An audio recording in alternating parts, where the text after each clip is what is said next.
The rivalry between Boeing and Airbus is one of the fiercest and longest-running industrial conflicts in modern history. It's not waged with missiles or armies, but with jet engines, patents, global contracts, and diplomatic force. Born in the Cold War era, this competition has weathered recessions, political shifts, and technological revolutions, and today it remains a proxy war between the United States and Europe. At first glance, it may seem like a battle over who builds better planes, but beneath the fuselages and flight paths is a fight for global mobility, technological leadership, and control of the skies of tomorrow. One side is Boeing, the American titan that helped define 20th century aviation and powered both military and commercial dominance. The other is Airbus, a European alliance born to break the monopoly of American aerospace and reclaim Europe's place in the jet age. Together, they have engineered the wings of modern civilization. Their jets have become the vessels of globalization, the skeleton of an airline industry, and the engine of international travel. The rivalry has transformed aviation from a national industry to a global theater of innovation, influence, and geopolitical strategy. It has shaped government policies, determined airline fortunes, and decided which aircraft define entire eras. Every new prototype, every contract won or lost, and every regulatory standoff has edged this contest forward, not just in hangars and wind tunnels, but in courtrooms, boardrooms, and the chambers of international law. But to grasp the true depth of this battle, we must start with the foundations and ask what these companies truly are and what they are really fighting for. Boeing and Airbus are not airlines. They don't manage crews or schedule flights. Instead, they build the aircraft that make air travel possible, designing, testing, and delivering jets to airlines around the world. Their customers include commercial airlines, leasing firms, cargo operators, and government agencies. Once their planes are delivered, they are maintained by operators around the globe. But it is Boeing and Airbus who engineer the systems, supply the airframes, and set the benchmarks for commercial aviation. Whether it is a short-haul commuter flight or a 12-hour intercontinental journey, there is a high probability that the aircraft in use bears the mark of one of these two companies. Their influence, however, extends far beyond blueprints and order sheets. The competition between them is entrenched in international trade, defense contracting, and even outer space. For over 20 years, both companies have accused each other of receiving illegal subsidies from their respective governments. Boeing argues that Airbus thrives on launch aid and state-backed loans that allow it to undercut market prices. Airbus counters by pointing to billions in defense contracts, NASA projects, and tax breaks that quietly support Boeing's bottom line. These disputes escalated into one of the longest trade wars in the World Trade Organization history, with both sides found guilty of violating global trade laws. The resulting tariffs strained US-EU relations and forced realignments in global supply chains and aircraft pricing. The rivalry plays out in defense as well. Boeing manufactures fighter jets, surveillance drones, and refueling tankers for the US military. Airbus builds transport aircraft, surveillance systems, and refueling platforms for European and Allied forces. These contracts are not just commercial. They often signal strategic alliances and geopolitical intent. Above the clouds, the two also compete in space. Boeing produces satellites, ISS modules, and space cargo vehicles. Airbus develops Earth observation systems, deep space probes, and next-gen satellite networks. Their next battleground may well be orbital, as they race to dominate the satellite constellations powering global broadband, autonomous systems, and environmental data. Even regulatory approval has become a front line. Airbus aircraft face slowdowns from American regulators, while Boeing models contend with EU certification delays. These are more than safety procedures. They are strategic tools capable of altering launch schedules, delaying revenues, and affecting buyer confidence. This is not simply a business rivalry. It is a multi-dimensional contest for influence, access, and authority over the future of flight. Boeing and Airbus are not just building aircraft, They are constructing the very framework of how the world moves.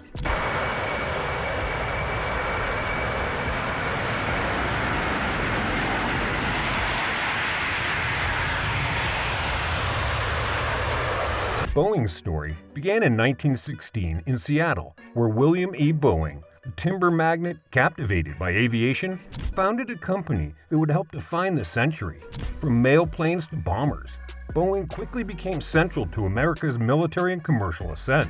In 1958, it revolutionized air travel when it commissioned the 707, the world's first commercially successful jetliner.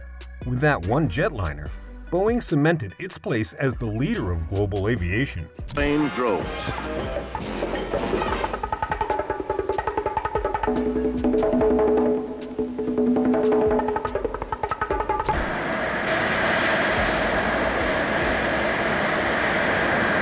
Airbus emerged in 1970 from a very different ambition. At this time, U.S. manufacturers dominated global markets. France, Germany, and the UK, and later on, Spain, united to form Airbus Industries. Their goal was bold: to build a pan-European aircraft maker that could challenge Boeing's supremacy. Their first aircraft, the A300, introduced new levels of efficiency, and while reception was initially muted, it laid the groundwork for Airbus's rise.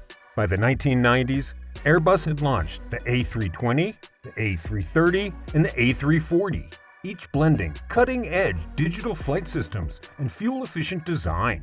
Unsurprisingly, Boeing responded by acquiring McDonnell Douglas, reinforcing its market grip. But by then, Airbus already had momentum. By the early 2000s, the rivalry was no longer uneven. The two were neck and neck, and every decision, every delivery, and every design would now swing the balance. Today, Boeing and Airbus stand as industrial equals. Boeing draws strength from its defense roots and American legacy. Airbus thrives on its European cooperation model and expanding global footprint. But both share one goal: to shape the future of flight. Together, they command over 95% of the commercial airline market. In the first half of 2025 alone, Airbus delivered around 232 A320 family aircraft, which shows continued demand for its best-selling narrow-body series. Their aircraft carry over 4 billion passengers annually, connecting hundreds of airports across every continent. Their financial might is just as impressive. Boeing maintains a market cap of approximately $175 billion, while Airbus follows with a valuation of just over 100 billion euros, or around $115 billion. Each aircraft is more than a product. It represents thousands of jobs, decades of innovation, and a piece of the global economy. Their dominance is not just technical, it is cultural, political, and deeply woven in the infrastructure of modern civilizations. Their influence stretches far from the quiet airstrips of developing nations to the busiest hubs on Earth. This reach was earned through decades of innovation, competition, and design, one aircraft at a time.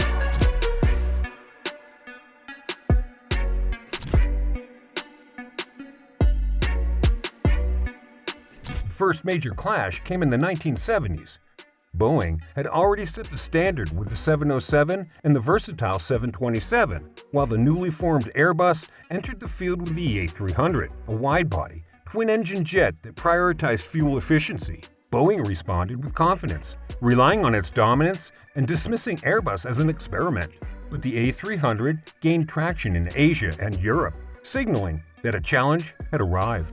In the 1980s, Airbus launched the A310 and began development on what would become the most successful family, the A320.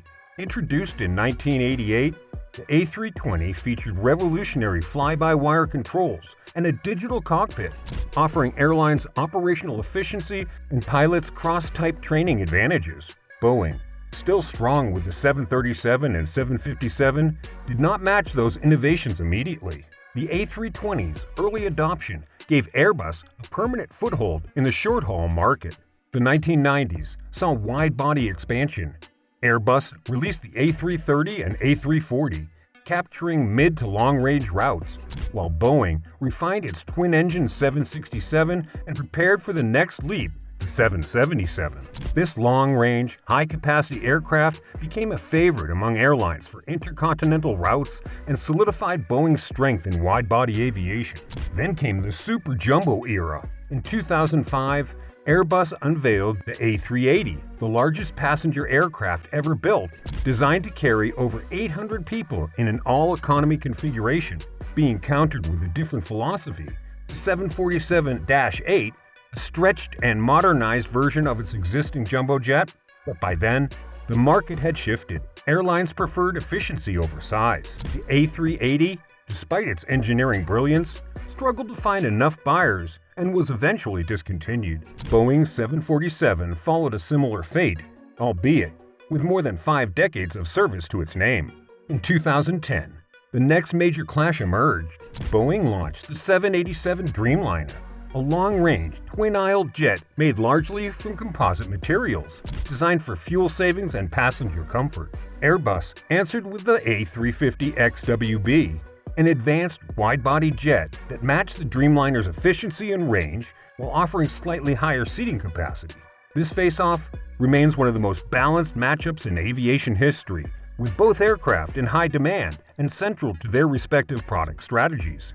By the 2020s, the short-haul battlefield reignited. Boeing's 737 MAX program, meant to rival Airbus's A320neo family, was hit hard by 2 fatal crashes and a global grounding that shook public trust and halted production. Airbus capitalized, extending its lead with the A320neo and the A321XLR. These long-range variants allowed airlines to run transatlantic flights using narrow-body aircraft, drastically reducing costs. Across each decade, each model and every engine represented more than engineering. Boeing and Airbus not only built aircraft, but they also reflect 2 philosophies of flight. Airbus, early to embrace computerized systems, was the first to implement fly-by-wire digital flight control across an entire family of aircraft. This allowed pilots to transition between models with minimal retraining, creating operational flexibility that airlines valued immensely. Airbus also prioritized cockpit commonality and aerodynamic refinement, leading to improved fuel efficiency and maintenance compatibility across fleets. Boeing, for much of its history, took a more traditionalist approach. It placed greater emphasis on pilot controls and mechanical feedback. Its cockpits retained more manual features, giving pilots a stronger sense of input and autonomy. This philosophy appealed to airlines with veteran crews and long-standing safety cultures. But with the development of the 787, Boeing pivoted, embracing advanced materials, integrated avionics, and digital flight systems that matched and, in some ways, exceeded Airbus's benchmarks. Where Airbus uses a decentralized production model with international assembly lines, Boeing has historically relied on vertically integrated systems, many of which are located within the United States. This divergence has affected everything from production schedules to pandemic recovery speeds. Airbus, through its flexibility and distributed manufacturing, managed supply chain disruptions more efficiently during global slowdowns. Boeing, meanwhile, struggled with bottlenecks, part shortages, and regulatory fallout from the 737 MAX incidents. What ultimately distinguishes them, however, is how each treats the relationship between technology and trust. Airbus designs its aircraft to optimize performance through systems. Boeing, until recently, focused on empowering the pilot above the machine. In recent years, both have shifted. Airbus continues to refine its control algorithms, while Boeing has introduced system-based safety redundancies and increased digital oversight. The philosophies are beginning to converge, but the legacy of their differences will shape public perception and airline preference. But even the most advanced machine cannot fly above accountability. Beneath the polished metal and digital systems, both companies have faced moments where their foundations cracked, and the cost of failure became impossible to ignore. No rivalry this long escapes without some scars. For Boeing, the most severe came with the 737 MAX crisis. Following 2 fatal crashes in 2018 and 2019, regulators around the world grounded the aircraft. Investigations revealed deep flaws in the aircraft's flight control software, known as the MCAS, as well as internal communication failures, regulatory lapses, and a culture that had at times prioritized speed over safety. The fallout was immense, damaging Boeing's reputation, weakening its finances, and entangling it in regulatory and legal battles. Deliveries were halted, lawsuits mounted, and the company lost ground it had spent decades building. Airbus had its own missteps. The A380, for all its ambition, failed to align with the emerging needs of airlines.